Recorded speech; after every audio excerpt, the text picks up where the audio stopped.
இங்க பொண்ணையுமே நான் வீட்டை விட்டு கிளம்புறேன். சொல்லப்போனா நான் உங்களுக்கெல்லாம் சொன்ன மாதிரி நீ என் மேல எந்த தப்பும் இல்ல அப்படிங்கிறத நிரூபிச்சுட்டேன் அப்படின்ற மாதிரி சொல்றாங்க. ஆனா இதை கேட்டுட்டு இருக்க வீட்டுல இருக்க எல்லாருமே பயங்கரமா ஷாக் ஆகுறாங்க.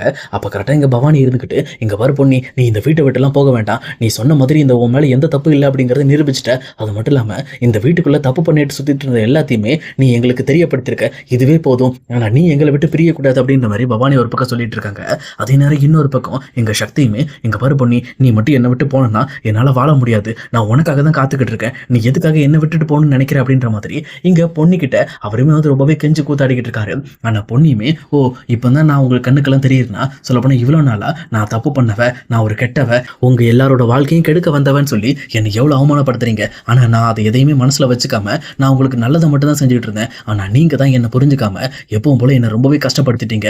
என்ன கஷ்டப்படுத்துறது மட்டும் இல்லாம இறந்து போன எங்க அம்மாவையும் சேர்த்து நீங்க அவமானப்படுத்திருக்கீங்க. அந்த ஒரு காரணத்துக்காகவே நான் இந்த வீட்டுல இருக்கக்கூடாதுங்கிறத நான் எப்போ முடிவு பண்ணிட்டேன் அப்படின்ற மாதிரி சொல்றாங்க. ஆனா இதை கேட்டுட்டு இருக்க சண்முகமும், என்ன பொண்ணி, இந்த மாதிரி எங்களுக்கு ஒரு குழந்தை பிறக்கிறதுக்கு முக்கியமான காரணமே நீ தான். ஆனா நீ வந்து என் குழந்தைய கையில வாங்காம இந்த வீட்டை விட்டு போறேன்னு சொல்ற. ஏன் பொண்ணி, தயவு செஞ்சு இங்க இரு. நாங்க எல்லாரும் தப்பு பண்ணிட்டு தான் ஒத்துக்கிறோம். பட் இருந்தாலும் எங்களுக்கு மன்னிப்பு கிடையாதா? ப்ளீஸ் எங்களை மன்னிச்சு இந்த வீட்டை விட்டு போயிடாத நீ அப்படின்ற மாதிரி இங்க சண்முகமும் கேட்டுட்டு இருக்காரு. அதே நேரத்துல சந்திரசேகர் இருந்துகிட்டு, இங்க பாருமா, நாங்க நிறைய தப்பு பண்ணியிருக்கோம், இல்லன்னு சொல்லல. நாங்க தப்பு பண்ணவங்களை மட்டுமே தான் நம்பி இருக்கோம். எப்பவுமே எங்களுக்கு உண்மையா இருந்த உன்னை அதிகமான இடத்துல நாங்க நம்பினதே கிடையாது. ஆனா நீ மட்டும் தான் எங்களுக்கு உண்மையா இருந்திருக்க. எங்களுக்கு நிறைய விஷயத்த நல்லது செஞ்சிருக்க. ஆனா அதை நாங்க இப்ப புரிஞ்சுக்கிட்டோம். ஆனா இதுக்காக நீ எங்களை விட்டு போகணும்னு அவசியம்லாம் இல்லம்மா. நீ நிரூபிச்சதே போதும். உன் மேல எந்த தப்புல நிரூபிச்சிட்டல, அது ஒண்ணு போதுமா. நீ சக்தியோட சேர்ந்து வாழ அப்படின்ற மாதிரி இங்க சந்திரசேகரமே சொல்லிக்கிட்டு இருக்காரு.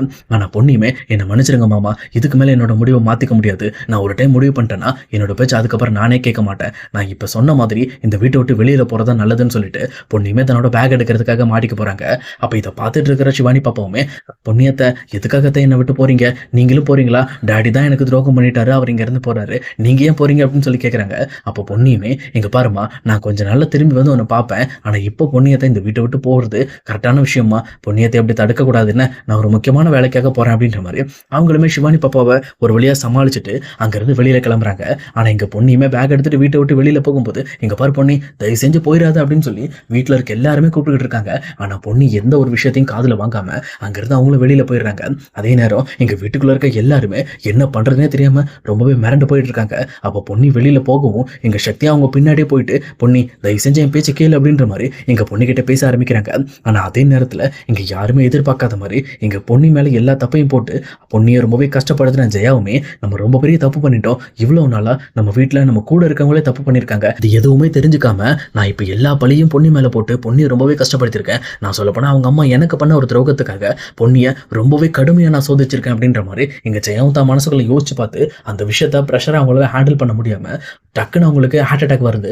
உடனே இந்த பக்கம் ஜெயாவுமே தன்னோட நெஞ்ச பிடிச்சிக்கிட்டு இந்த பக்கம் அப்படியே கீழே விடுறாங்க. இதை பார்த்து வீட்டில் இருக்க எல்லாருமே ரொம்பவே பதறி போயிட்டு இந்த பக்கம் ஜெயா கிட்ட வந்து, ஜெயா என்னாச்சு, என்ன ப்ராப்ளம் அப்படின்னு சொல்லிட்டு இங்க ஜெயா கிட்ட வந்து ஒவ்வொருத்தராக கேட்டுக்கிட்டு இருக்காங்க. அதே நேரம் இங்க பொண்ணு பின்னாடி போன சக்தியுமே ஜெயாக்கு இப்படி ஆச்சுன்னு தெரிஞ்ச உடனே வேகமா ரிட்டன் உள்ள ஓடி வந்து இங்க ஜெயா கிட்ட பேசிக்கிட்டு இருக்காங்க. அதே நேரத்தில் இன்னொரு பக்கம் இங்க வெளியில நிற்கிற பொண்ணுக்கிட்டையுமே இங்க கண்மணி அன்போ சேர்ந்துட்டு, இங்க பாருங்க பொண்ணி, நீங்க இந்த வீட்டை விட்டு போகணும்னு அவசியம் இல்லையே, எதுக்காக நீங்க வீட்டை விட்டு போறீங்க அப்படின்ற மாதிரி இங்க அன்பு கேட்கிறாரு.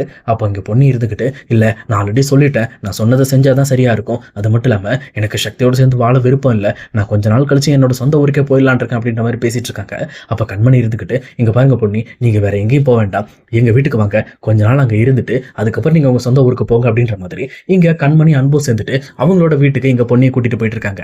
அதே நேரம் இன்னொரு பக்கம் ஜெயாவுமே தன்னோட சுயநினைவு எழுந்ததுக்கு அப்புறம் இவங்க என்ன பண்றதே தெரியாம வேக வேகமா ஜெயாவை தூக்கிக்கிட்டு ஹாஸ்பிட்டல் பார்த்து போக ஆரம்பிக்கிறாங்க. அப்ப போயிட்டு இருக்க வெளியில சந்திரசேகர் பயங்கரமா கதறி அழ ஆரம்பிக்கிறாரு. ஜெயா எந்திரி ஜெயா, என்னாச்சு ஜெயா, எதுக்காக இப்படி பண்ற, எந்திரி எந்திரின்னு சொல்லி அவங்களுமே ரொம்பவே அழுதுகிட்டு இருக்காங்க. அதே நேரத்துல பக்கத்துல இருக்க பவானி சண்முகம்னு சொல்லிட்டு எல்லாருமே பதறிட்டு இருக்காங்க. அப்ப ஒரு வழியா இந்த பக்கம் வந்து ஜெயாவை ஹாஸ்பிட்டல் கூட்டிட்டு போயிட்டு செக்கப்புக்கும் ஐசிக்குள்ள அனுப்புறாங்க. இன்னொரு பக்கம் எங்க பொண்ணுக்கு சக்தி கால் பண்ணிக்கிட்டே இருக்காரு. ஆனா பொண்ணுமே அந்த கால் அட்டன் பண்ணாம அவங்க பாட்டுல கட் பண்ணி வச்சுட்டு இங்க கண்மணியோட வீட்டுக்கு போயிடுறாங்க. அதே நேரம் இங்க ஜெயாவை செக் பண்ண டாக்டருமே இங்க ஜெயாக்கு மைல்டா ஒரு ஹார்ட் அட்டாக் வந்திருக்கு. அது மட்டும் இல்லாம அவங்க யாரோட பேரையும் வந்து சொல்லிக்கிட்டே இருக்காங்க. அவங்க யார் முதல்ல, அவங்க போய் முதல்ல அங்க ஜெயா கிட்ட பேசுங்க, அவங்க ரொம்பவே டென்ஷன் ஆகி ரொம்பவே கொலாப்ஸ் ஆயிட்டு இருக்காங்க அப்படின்ற மாதிரி இங்க டாக்டரும் சொல்றாங்க. இது கேட்டோன்னு இங்க எல்லாருமே பக்கத்துல போய் பாக்குறாங்க. அப்ப சந்திரசேகரும் தெளிவா கவனிக்கும் போது தான் பொன்னி பொன்னி அப்படின்ற பேரை இந்த பக்கம் ஜெயா சொல்லிக்கிட்டு இருக்காங்க. இதை கேட்டோன்னே இந்த பக்கம் சந்திரசேகருக்குமே பொன்னியோட பேரை தான் ஜெயா சொல்லிக்கிட்டு இருக்கா. பொன்னி எப்படியாவது நமக்கு ஹாஸ்பிட்டல் கூட்டிட்டு வரணும், சொல்லப்போனா பொன்னியை ஜெயா பார்க்கணும் அப்படின்ற மாதிரி இங்க சந்திரசேகர் சொல்றாரு. இதை கேட்டோன்னா சண்முகமும் சக்தி இருந்துகிட்டு வேற எதை பத்தியுமே யோசிக்காம தன்னோட காரை எடுத்துக்கிட்டு அவங்களுமே இங்க கண்மணி வீட்டை பார்த்து போயிட்டு இருக்காங்க. அதே நேரத்துல இன்னொரு பக்கம் இங்க கண்மணி வீட்லயுமே பொன்னி இவ யாரு, இவ எதுக்காக இந்த வீட்டுல தங்கணும்னு சொல்லி கண்மணி கிட்டையும் அன்பு கிட்டையும் பிரச்சனை பண்ணிட்டு இருக்காங்க. இது ஒரு பக்கம் நடந்துட்டு இருக்கும்போது இங்க ஜெயாக்குமே ரொம்பவே கான்சியஸ் கொஞ்சம் கொஞ்சமா போக ஆரம்பிக்குது. அப்ப அங்க இருக்கிற டாக்டருமே இங்க பாருங்க, அவங்க கிட்ட கொஞ்சம் கொஞ்சமா பேச ஆரம்பிக்க அவங்களோட சுயநலம் இழந்துகிட்டு இருக்காங்க. என்ன ஆச்சுன்னு தெரியல, நீங்க ஏதாவது பேசுங்க அப்படின்ற மாதிரி இங்க ஜெயா கிட்ட எல்லாரையும் பேச வைக்கிறாங்க. அதே நேரம் சிவானி பாப்பாவும் பயங்கரமா ஃபீல் பண்ணி அழுதுகிட்டு இங்க ஜெயா கிட்டையும் பேச ஆரம்பிக்கிறாங்க. அதே நேரம் இங்க கண்மணியோட வீட்டுக்கு டைரக்டா இங்க சண்முகமும் சக்தியும் போயிடுறாங்க. போனது மட்டும் இல்லாம பொண்ணு கிட்ட நடந்த விஷயத்தை பத்தி பேச ஆரம்பிக்கிறாங்க. அப்ப பொண்ணியுமே பேசுறதுக்கு முன்னாடி இங்க பாருங்க, என்ன தொந்தரவு பண்ணாதீங்க அப்படின்ற மாதிரி சொன்னாலும் மறுபடியும் இந்த பக்கம் ஜெயாவோட நிலைமையை பத்தி எடுத்து சொன்னதுக்கு அப்புறம் இங்க பொண்ணு எதை பத்தியுமே யோசிக்காம எல்லா விஷயத்தையும் மறந்துட்டு மறுபடியும் அவங்க கூட வரேன் அப்படின்ற மாதிரி அந்த கார்ல ஏறி ஹாஸ்பிட்டலுக்கு வராங்க. அதே நேரம் வர்ற வழியில எங்க பொண்ணையும் ரொம்பவே லோன்லியா ஃபீல் பண்ண ஆரம்பிக்கிறாங்க. சொல்ல போனா நம்மளாலதான் ஜெயக்கு அப்படி ஆயிடுச்சு போல இருக்கு, நம்ம ரொம்பவே ப்ரெஷர் கொடுத்துட்டோம் போல இருக்கு அவங்களுக்கு அப்படின்னு நினைச்சிட்டு ரொம்பவே வருத்தப்பட்டு வந்துட்டு இருக்காங்க. அப்ப இதை தெளிவா புரிஞ்சுட்டு சண்முகமும் இங்க பார் பொண்ணி, நீ எங்களை விட்டுட்டு போனதுக்காகலாம் இந்த மாதிரி அம்மாவுக்கு ஒன்றும் ஆகல, அம்மா ரொம்ப பதட்டப்பட்டுட்டாங்க அப்படின்ற மாதிரி சொல்லிட்டு இந்த பக்கம் பொண்ணியை டைரக்டா ஹாஸ்பிட்டல் கூட்டிட்டு வராங்க. அப்போ பொண்ணையுமே கரெக்டா உள்ள வந்த உடனே ஜெயாவை பார்க்க போலான்னு சொல்லி வெயிட் பண்ணிட்டு இருக்காங்க. அப்போ பொண்ணு பக்கத்துல இருக்க சந்திரசேகரமே இங்க பாரு பொண்ணி, தயவு செஞ்சு எங்களை விட்டு போயிடாத, நீ எங்களை விட்டு போன அடுத்த செகண்டே நாங்க ரொம்பவே கஷ்டப்படுற சூழ்நிலை வருது. ஏன்னா எங்க வீட்டோட முக்கியமான ஆளே நீ மட்டும்தான், நீ எங்க கூட இருந்தா மட்டும்தான் நாங்கெல்லாம் சந்தோஷமா இருக்க முடியும்னு சொல்லி சந்திரசேகர் குழந்தை மாதிரி அழ ஆரம்பிக்கிறாரு. இதை பார்த்துட்டு இருக்க பொண்ணையுமே எதுவுமே பேசாம ரொம்பவே ஃபீல் பண்ணி அழுதுகிட்டு இருக்காங்க. இதை பார்த்துட்டு இருக்க சக்தியுமே இங்க பாரு பொண்ணி, நீ ரொம்ப வருத்தப்படாத, முதல்ல நீ அம்மாட்ட போய் பேசு அப்படின்ற மாதிரி இங்க ஜெயாவை பார்க்கறதுக்காக பொண்ணியை உள்ள அனுப்பி வைக்கிறாங்க. அதே நேரத்தில் உள்ள போன பொண்ணியுமே அத்தை அத்தை அப்படின்னு சொல்லி ஜெயா கிட்ட பேசுறாங்க. ஜெயாவுமே இங்க பொண்ணியோட குரலை கேட்டவன கண்ணை முடிச்சு பார்த்துட்டு பொன்னி நீ வந்துட்டியா அப்படின்ற மாதிரி பயங்கரமா மூச்சு விட்டு விட்டு ஏங்குறாங்க. இதை பார்த்த உடனே பொண்ணியுமே அவங்க கையை பிடிச்சிட்டு இங்க பாருங்க அத்தை, நீங்க ரொம்ப ஃபீல் பண்ணாதீங்க, நான் இருக்கேன், ஒன்றும் பிரச்சனை இல்லை அப்படின்ற மாதிரி பேசிட்டு இருக்காங்க. ஆனா ஜெயாவுமே இங்க பொண்ணு கிட்ட என்னை மன்னிச்சிரு பொண்ணி, நான் உனக்கு ரொம்பவே துரோகம் பண்ணிட்டேன், உன்னை ரொம்பவே கஷ்டப்படுத்திட்டேன், என்னை தயவு செஞ்சு மன்னிச்சிரு அப்படின்ற மாதிரி இங்க ஜெயா பொண்ணு கிட்ட மன்னிப்பு கேட்டுட்டு இருக்காங்க. ஆனா பொண்ணியுமே இங்க பாருங்க, நீங்க எந்த தப்பு பண்ணல, உங்களை சுத்தி இருக்க விஷயங்களை நீங்க ரொம்பவே நம்பிக்கை வச்சதுனால தான் இப்படி ஆயிடுச்சு, இதுக்காக நீங்க என்கிட்ட மன்னிப்பு கேட்கணும்னு அவசியம் இல்லை அப்படின்ற மாதிரி எங்க பொண்ணையும் சொல்லிக்கிட்டு இருக்காங்க. ஆனா இதை கேட்டுட்டு இருக்க ஜெயாவுமே இங்க பாரு பொண்ணி, நீ கண்டிப்பா என் கூட இருக்கணும், என் கூட கடைசி வரைக்கும், உங்க அம்மா கூட என்னால இருக்க முடியல, ஆனா நீ என் கூட கடைசி வரைக்கும் இருக்கணும் அப்படின்ற மாதிரி எங்க பொண்ணு கிட்ட டிமாண்ட் பண்ண ஆரம்பிக்கிறாங்க. அதே நேரத்துல நீ இல்லைன்னா எங்க வீடாவே இருக்காது, எங்க வீட்டோட மகாலட்சுமி நீ தான் எங்க வீட்டுல இருக்கணும் அப்படின்ற மாதிரி எங்க ஜெயாவும் சொல்லிக்கிட்டு இருக்காங்க. அப்போ பொண்ணையுமே இல்ல அத்தை, நான் அது சரி வராது, நான் இப்படி இருந்தா அது நல்லா இருக்காது அப்படின்ற மாதிரி சொல்றாங்க. ஆனா ஜெயாவுமே கண்டிப்பா நீ எங்க வீட்டுல இருக்கணும், இதுக்கு மேல நான் கூட வேணா பேசாம வீட்டை விட்டு வெளியில போயிடுறேன், ஆனா நீ எங்க வீட்டுல இருக்கணும் பொண்ணி, ப்ளீஸ், எனக்காகவும் எங்க வீட்டுல இருக்க எல்லாருக்காகவும் நீ இருக்கணும், அதுவும் முக்கியமா சக்திக்காக நீ இருக்கணும் அப்படின்ட்டு இந்த பக்கம் பொண்ணு கிட்ட பயங்கரமா ஃபீல் பண்ணி அழுதுகிட்டே பேசிட்டு இருக்காங்க.